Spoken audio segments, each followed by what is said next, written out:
Judaism doesn't have an official creed, but we have these 6 words we call the Shema. Shema Yisrael, Adonai Eloheinu, Adonai Echad. Pay attention, listen up, Israel. Adonai is our God. Adonai is one. If we lose everything else, we have the essence of our Judaism in that, and we can always rebuild. In the spirit of the work that all of us are doing with these scrolls now and the future, let us say these words together. Shema Yisrael, Adonai Eloheinu, Adonai Echad.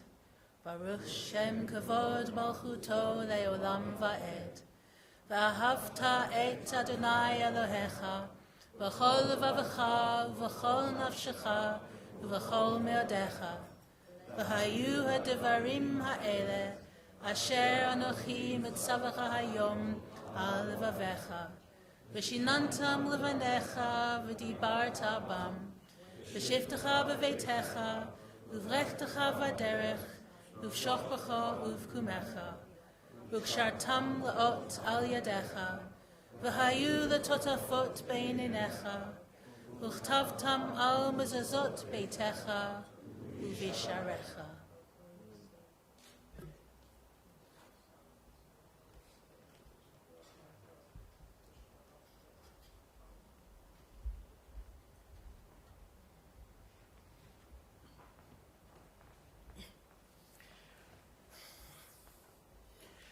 Precious scrolls. I bring greetings from hundreds of other Torahs that are not here present today, from across the United States and Canada. I am a sofer, a scribe, and for the past 25 years, I've been visiting these precious Torah scrolls, looking after them, and bringing them back to life. We just read the Shema. And the essence of the Shema is, hear, O Israel. We got to hear. There was one time I was in a synagogue, and a little child came to me and said, if only these Torahs can speak, what story would this Torah tell us? But ladies and gentlemen, the Torahs can speak. And it's up to us to hear the cry, to hear the call, to hear its song. And yet today it's even better. Because today, you are the voice of these Torahs. You are the ones who can tell the story of the Torah. Our job, all of us sitting here, and so many hundreds and thousands of others, we are all the guardians of these Torahs.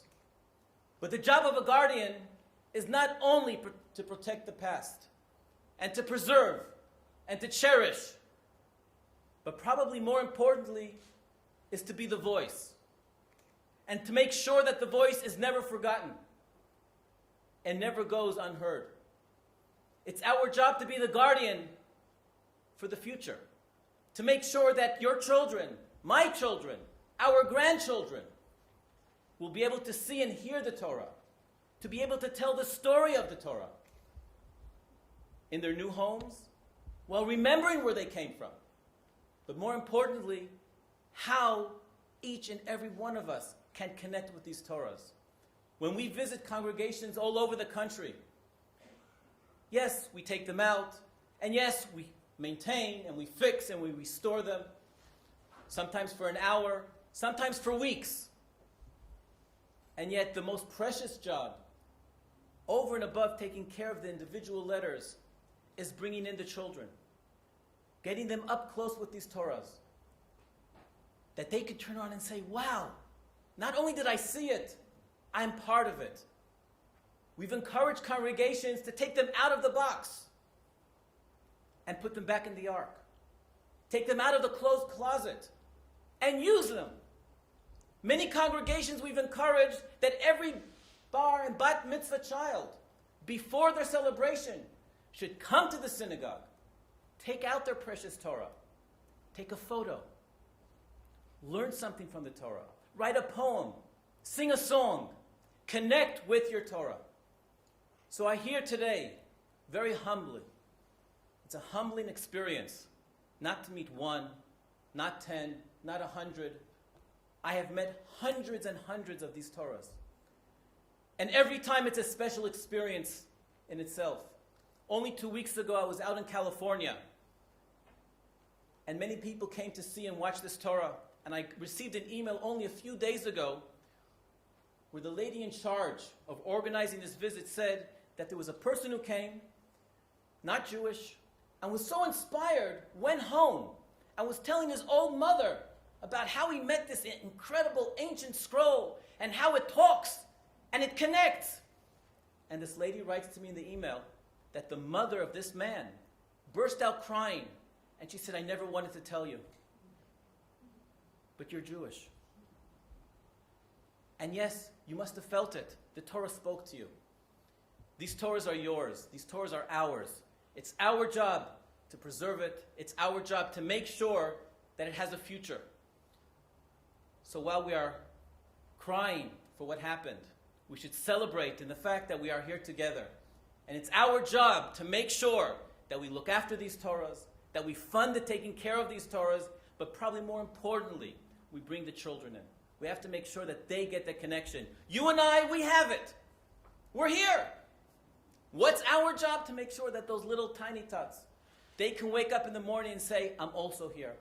Shema Yisrael, they hear the voice. May we all be blessed that in our time, our children and our grandchildren can wake up and say Shema Yisrael. Gam ki elech begei tzal mavet, even though I walk through the valley of the shadow of death. How these words resonate among us and our memories today.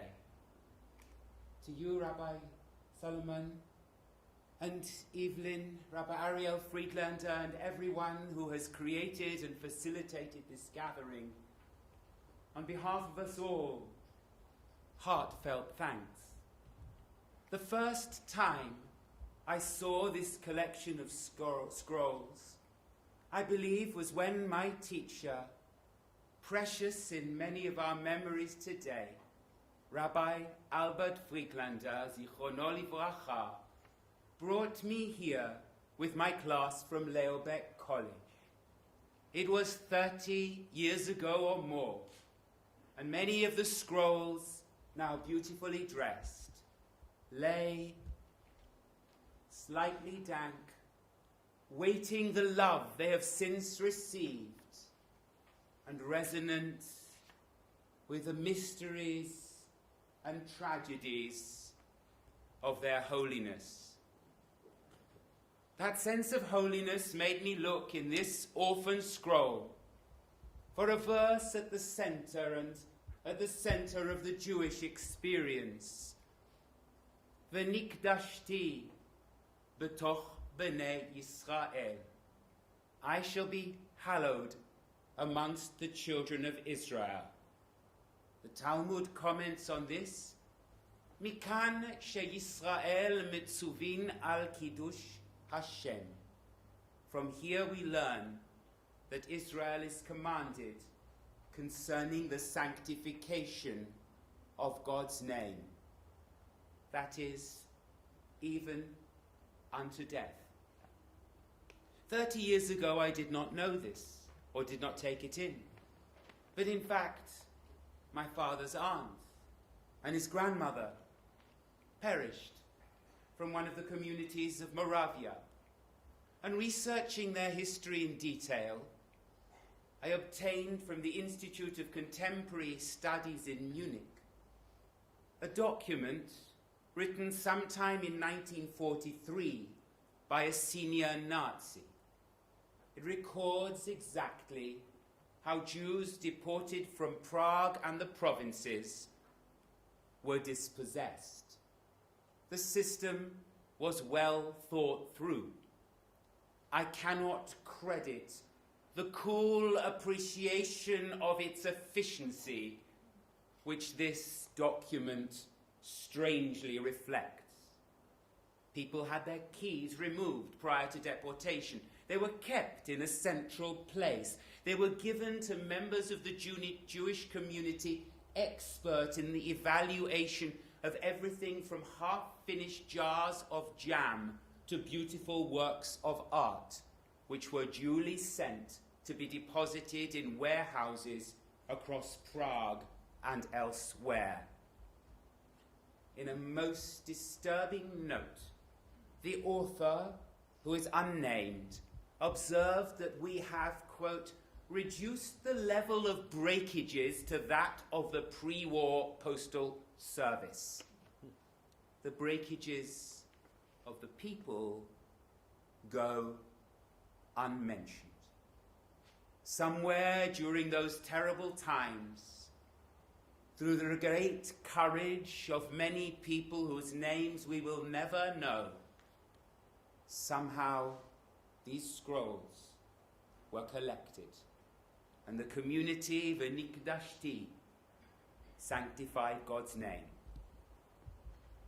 I contrast that in my mind with the art of restoration.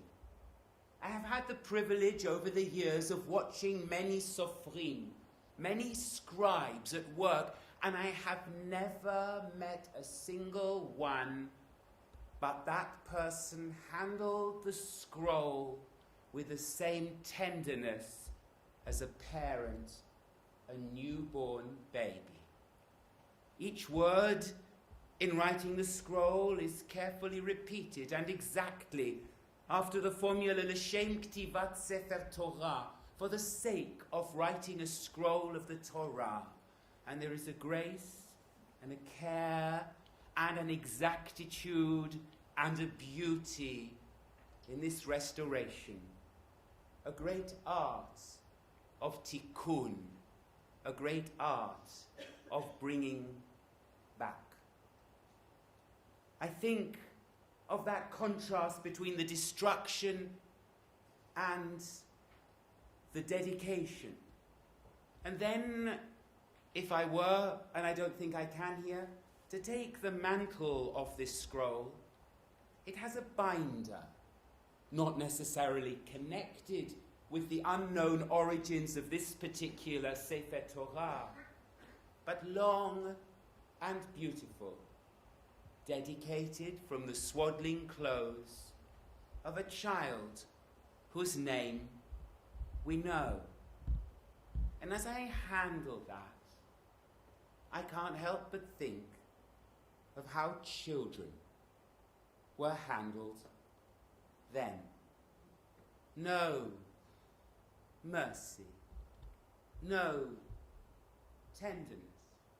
And even the great act of courage that we celebrated with 75 years since the Kindertransport, even that broke the greatest bond of love that exists between parent and child. So one part of me contemplates that cruelty, while the other reads the words. I won't unfurl the long wimple, the binder, but this is what it says. Ze natan ha'ish hayachar hakatzin kvod harav Mordechai Kloiber. This was donated by the officer, the official, the rabbi it probably means, Mordechai Kloiber.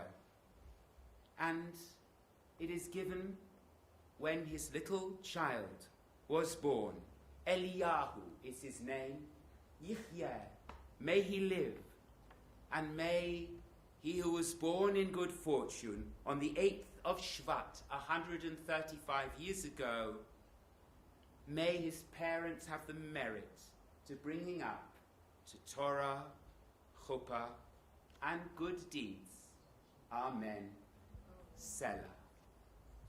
So just as I hold the devastation of the scrolls in the community and the art of their restoration, so one part of me thinks of the utter cruelty and another of the love the tenderness, and the devotion. These remain the realities of our world. Both exist. The tikkun, the restoration and the reparation, inspires us that we can bring back the sacred, though not without deep awareness of what was destroyed. And we can restore love in this world. As you sang, Ach tov v'chesed yirdefuni, goodness and loving kindness, they shall pursue me. Arthur Green, and with this I'll finish, a great contemporary theologian. He writes that the flow of sacred being is morally undifferentiated, and the human task is to bend it to chesed, to loving kindness. The careful restoration of these Torah scrolls, the love that binds them in the form of these dedications when a child was born, they point us the way to bring the sacred and the loving back into our world.